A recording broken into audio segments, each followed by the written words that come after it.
दिखाए गए शौर्य के लिए पेशवा के भाई श्रीमंत रघुनाथ राव का अभिनंदन करती है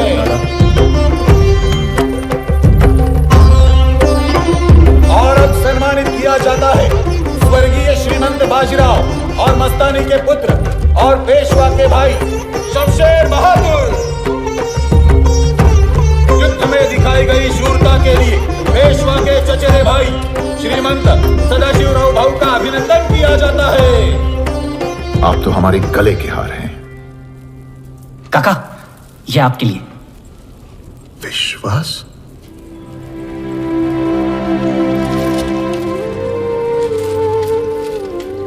श्रीमंत, अब मैं पेश करना चाहूंगा निजाम शाही के सिपह सलार तोपखाना सदर इब्राहिम खान गार्दी को, जो आज से पेशवाओं की सेवा में आ गए हैं। श्रीमंत, मैंने 30 साल तक निजाम की खिदमत की और कभी भी उनका साथ नहीं छोड़ा। अब जब निजाम शाही नहीं बची तो मैं इब्राहिम खान गार्दी पेशवा सल्तनत के लिए अपनी वफादारी की कसम खाता हूं।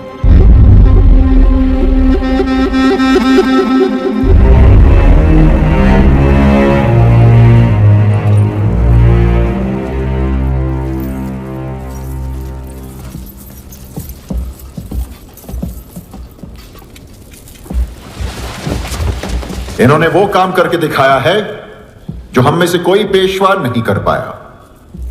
दक्षिण को मुक्त करना हमारे प्यारे छत्रपति शिवाजी महाराज का अधूरा सपना था। उनके गुजर जाने के 80 साल बाद आज हम निजाम को घुटनों पर ले आए। पिताश्री, इसी खुशी में क्या एक महोत्सव नहीं होना चाहिए? अब हम पूरे हिंदुस्तान के शासक बन गए हैं, बेशक महोत्सव होना चाहिए। हमारे पूना के बाहर के सारे सेनापति और प्रमुखों को आमंत्रित किया जाए।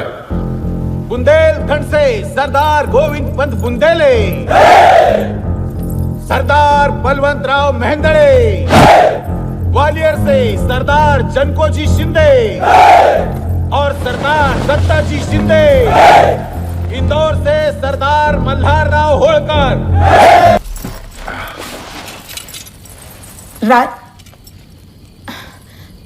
एकांत जी भाई साहब।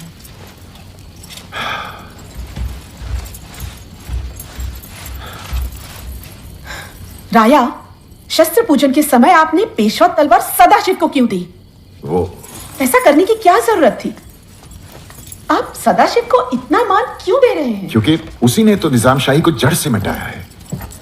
तुम्हें परेशानी क्या है? अपने आप को पेशवा समझने लगा है वो। उदगिरी में एक मुसलमान सरदार को राघोबा की सहमति के बिना ही भर्ती कर लिया उसने। वो मुसलमान सरदार हिंदुस्तान का सर्वश्रेष्ठ तोपची है। छत्रपति शिवाजी महाराज की सेना में मुसलमान भी थे। राया, आप बात को समझ ही नहीं रहे हैं। आज सदाशिव ने राघोबा की बात नहीं मानी, कल वो आपकी भी अनसुनी कर सकता है। आप बात समझ नहीं रही हैं। सदाशिव का हर कदम हमेशा मराठा साम्राज्य के हित में ही रहा है। ईश्वर न करे अगर आपको कुछ हो गया और वो मराठा साम्राज्य के हित में स्वयं पेशवा बन बैठा, तब क्या होगा हमारी विश्वास का?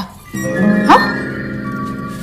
राघोबा पहले ही मेरे जी का जंजाल है और अब सदाशिव। मुझे पूरा भरोसा है उसकी निष्ठा पर।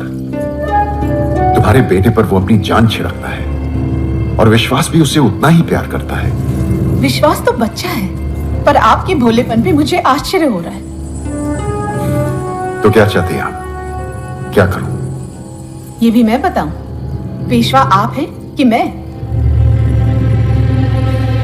इतने युद्धों की कर्ज का भार हमारे साम्राज्य को आर्थिक संकट में डाल रहा है। जी, सो तो है। तुम बुद्धिमान हो, विश्वसनीय हो और लोगों से काम लेना जानते हो। ये तुम ही कर सकते हो। मुझे करना क्या होगा, यह तो बताइए श्रीमंत। मैं तुम्हें धन मंत्री तैनात करता हूं।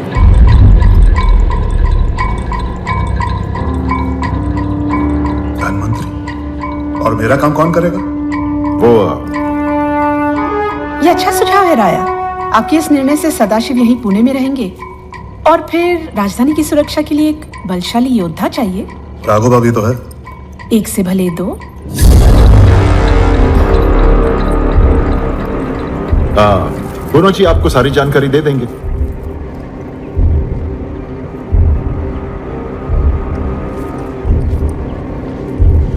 जब निर्णय लिया ही जा चुका श्रीमंत, तो मैं आज्ञा का पालन करूंगा। ये तो अच्छा हुआ।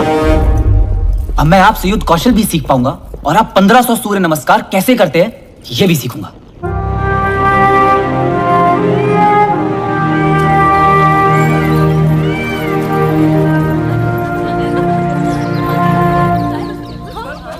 मैं पहुंच ही गई तुम तक।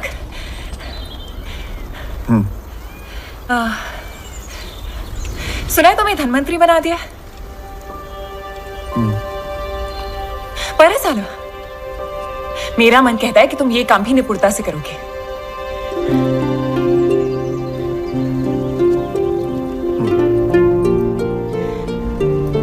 खरसंगो, मुझे तो बड़ा ही सुकून मिला जब सुनो युद्ध में है जी। अब कम से कम तुम यहां तो दिखोगे। वो कहते हैं ना, आप एक योद्धा को उसकी तलवार से अलग नहीं कर सकते। ये मुझसे बेहतर कौन जानता है?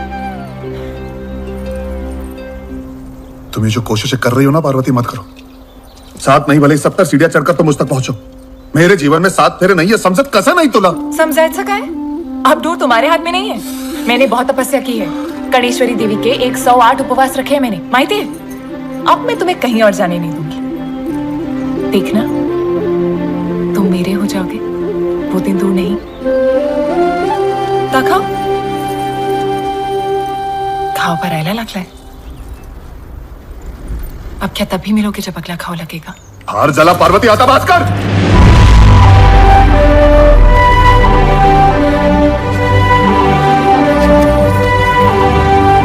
पार्वती, पार्वती,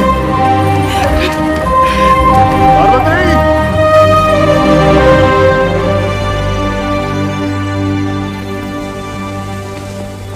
वो पार्वती सदाशिव के साथ?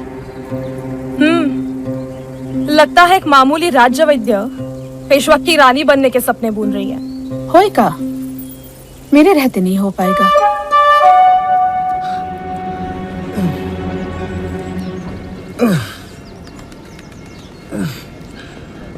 मराठा राज्यों के बाहर से कितनी रकम आती है? जो रियासतें हमारे अधीन हैं वो 1/4 देती हैं, लेकिन उत्तर दिशा में कई ऐसे हैं जो रोज नए नए बहाने बनाते हैं और एक ढेला तक नहीं देते। उन्हें तत्काल पत्र भेजकर अंतिम चेतावनी दी जाए। हस्ताक्षर मैं ही करूंगा। एक देनदार कुछ ज्यादा ही उद्दंड हो रहा है श्रीमंत। उसकी रकम भी सबसे ज्यादा है। कौन है वो? नजीब-उद-दौला, मुगलों का मीर बख्शी। हाँ, लेकिन वो रहता है दोआब के इलाके में, गंगा यमुना के बीच रोहिलाबाद के किले में। कितने ही पत्र भेजने के बावजूद वो अपनी देनदारी पूरी नहीं कर रहा है, टाल जाता है। साम दाम का इस्तेमाल कर लिया, अब दंड का समय आ गया है। आप तो यहां हैं, दंड कैसे देंगे? हम दत्ता जी शिंदे जी को भेज सकते हैं। उत्तर में हमारे सबसे बड़े सरदार हैं। दत्ता जी नजीब पे भारी पड़ेंगे। और एक और फरमान मुगलों के लिए जारी किया जाए। जी श्रीमान।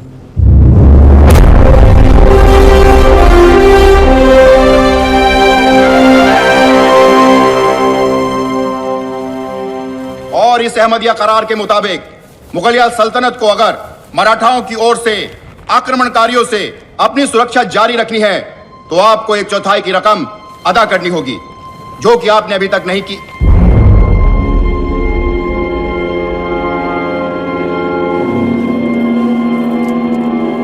करार की इज्जत की जाएगी।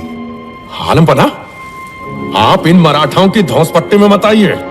हम इन्हें रुक जाओ नजीब, रुक जाओ। इतने उतावली मत दिखा। फरमान अभी तक खत्म नहीं हुआ है।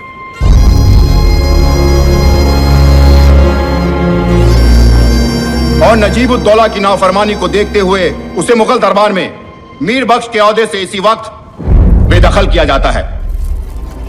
दस्तखत सदाशिवराव भाऊ पेशवा।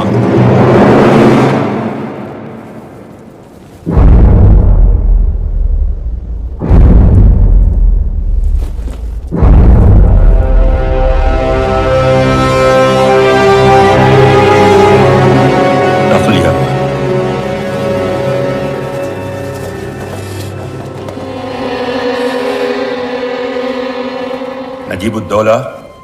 आलम बना, मराठों की इतनी जरूरत की मुझे हटा दिया।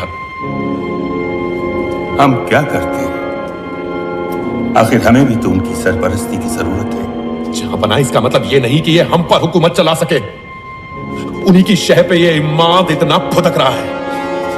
उसकी हिम्मत आपसे इस तरह पेश आ रहा है, देखकर मुझे हैरानी होती, खासकर जब उसे पता है कि आपके अंदर शाही खून दौड़ रहा है। उसी शाही खून की बदौलत तो जिंदा हैं हम आज तक। जहां पना, इस इमाद को सजा देनी होगी। कौन देगा उसे सजा? उसके सर पर मराठों का हाथ है, और मराठों के खिलाफ जाने वाला कोई है ही नहीं इस सरजमीन पर। एक है जहां पना, एक है जिससे आप मदद ले सकते हैं। क्या है कोई ऐसा?